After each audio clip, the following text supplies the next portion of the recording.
நடராஜர்களுடைய பொதுமக்களுக்கும் ஒரு அன்பான வேண்டுகோள். பிஎம் மோடிஜி இந்த விஷயம் தெரிஞ்சு என்கிட்ட எனக்கு ஹிந்தி தெரியாது, ஆலோசனை பண்ணும்போது 15 நாளாக அவர் தூங்கலையாம். என்னடா இப்படி ஒரு விஷயம் நடந்துருச்சு, நம்ம ஒன்றும் பண்ண முடியல, என்ன பண்ணுறது, யாரை வச்சு பண்ணுறது என்னான்ட்டு பண்ணியிருக்காரு. அந்த நடராஜரே என்ன இறக்கியிருக்காருன்னு நான் நினைக்கிறேன். நிறையா நான் இந்த வேலையை முடிக்கிறதுக்கு என்னை பட்னி போடுறாரு. நம்ப மாட்டீங்க நீங்கள். 5 நாளாக தண்ணி சோறு சாப்பிட்றேன். என் கண்ணு மூஞ்சிலாம் அப்படி இருக்கு பாருங்கள். 5 நாளாக தண்ணி சோறாக கஞ்சியாகவே சாப்பிட்றேன். தயிர் இருக்கும் தான், தொட்டுக்க இருக்காது, வெங்காயம் தான்.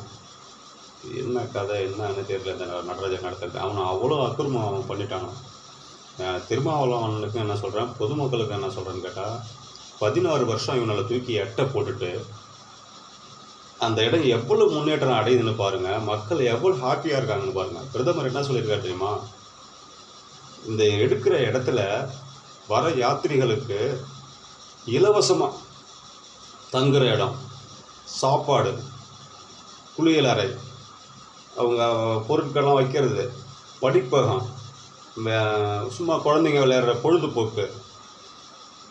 இப்போ அந்த காம்பவுண்டு செவத்தில் அப்படியே டிஜிட்டல் ஃபுல்லாக அப்படியே 4 பக்கம் வச்சா என்ன சொல்கிறாரு, வெளிநாட்டுக்காரன்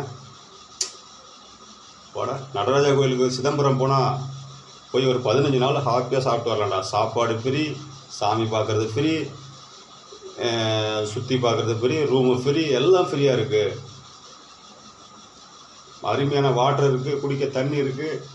இப்படி ஒரு இது இருக்குதுன்னு சொல்லிட்டு எல்லா ஃபாரினர்ஸரும் இங்கே ஒரு 10 நாள் 15 நாள் தங்கிடுவாங்க. நம்ம பொதுமக்கள் எல்லாம் சமம். நம்ம மக்களும் அதேமாதிரி போச்சுன்னா எத்தனை நாள் வேணாலும் தங்கலாம். சாப்பாடு இருக்கிறவன், இல்லாதவன், போகிறவன், வரவன் எல்லாமே சரி. எப்படி ஒரு இதை நம்ம நடத்தி காட்டணும். இப்படி ஒரு இதை அந்த இடம் வேஸ்ட்டாக போகுது சில இடத்துல. இதை ஆக்கிரமிப்பு பண்ணனவனை தூக்கி எட்டை போட்டுட்டு திருமாவளவன் இதில் என்ன சொல்கிறேன்னு கேட்டால், ஏன்னா இந்த நந்தனார் பாதையை திறக்கிறேன்னு, நந்தனார் பாதை அடைச்சதுக்கு காரணம் அது கிடையாதுன்னு, தெற்கு விதியால் இவன் நல்லா எல்லாமே இதாக பண்ணியிருக்கான். ஏன்னா நீங்கள் சாமியை நம்புறீங்களோ நம்மளே தெரியாது. தெற்கு விதியால் போனால் வர மக்களுக்கு பரிகாரம் முடிஞ்சிடுதுண்ணே. ஏன்னா அது எமப்பயம் போக்குற பாதை. அது ஒரு விஷயம் அவன் என்ன செஞ்சுட்டான், டெக்னிக்கலாக ஒரு நல்ல டாக்டரு ஒரு தடவை ஒரு ஈஸியான ஒரு மருந்தை கொடுத்து அனுப்பிடுவான். ஒரு கெட்ட டாக்டர் என்ன பண்ணுவான், அவன் திரும்ப திரும்ப வர வைப்பான். இவன் என்ன செஞ்சுட்டான்னா, தெற்கு விதியை அந்த சாமி பார்க்குற பார்வையை அடைச்சா, நல்லா தெரிஞ்சது, சாமி எதிர்பக்கம் பார்க்குறத யாருமே அடைக்க மாட்டாங்க. இவன் சாமி பக்கம் பார்க்குற பார்வை அடைச்சா நோய் மற்ற எல்லாமும் இது பண்ணி கொடுக்கும். இவங்ககிட்டே திரும்ப திரும்ப போவாங்க. அதனால என்ன செஞ்சுருக்கானவன், பிளான் பண்ணி தான் ஒன்று செஞ்சுருக்கான். அந்த பாதையை திறக்கிறவங்க நீங்கள் கண்டிப்பாக எட்ட இருந்துட்டு ஆதரவு கொடுக்கணும். நீங்கள் உடனே ஒருத்தர் என்ன பண்ணுவான், இவர் செஞ்சுட்டாருப்பா. நான் யூடிஐ முருகன் செஞ்சேன்னா எனக்கு பிரச்சனை கிடையாது. நான் விஸ்வ இந்த பரிசத்தில் தான் இருக்கேன். யாரும் சொல்கிறதே நான் கேட்கல. இப்போ இவன் எல்லாம் என்ன பண்ணிட்டான், ஒரு டாக்டரு டக்குன்னு ஒரு போனோம்னா சீக்கிரம் குணமாயிடும் நோயின்ட்டு இவன் அடைச்சி வச்சுட்டா திரும்ப திரும்ப வருவாங்க.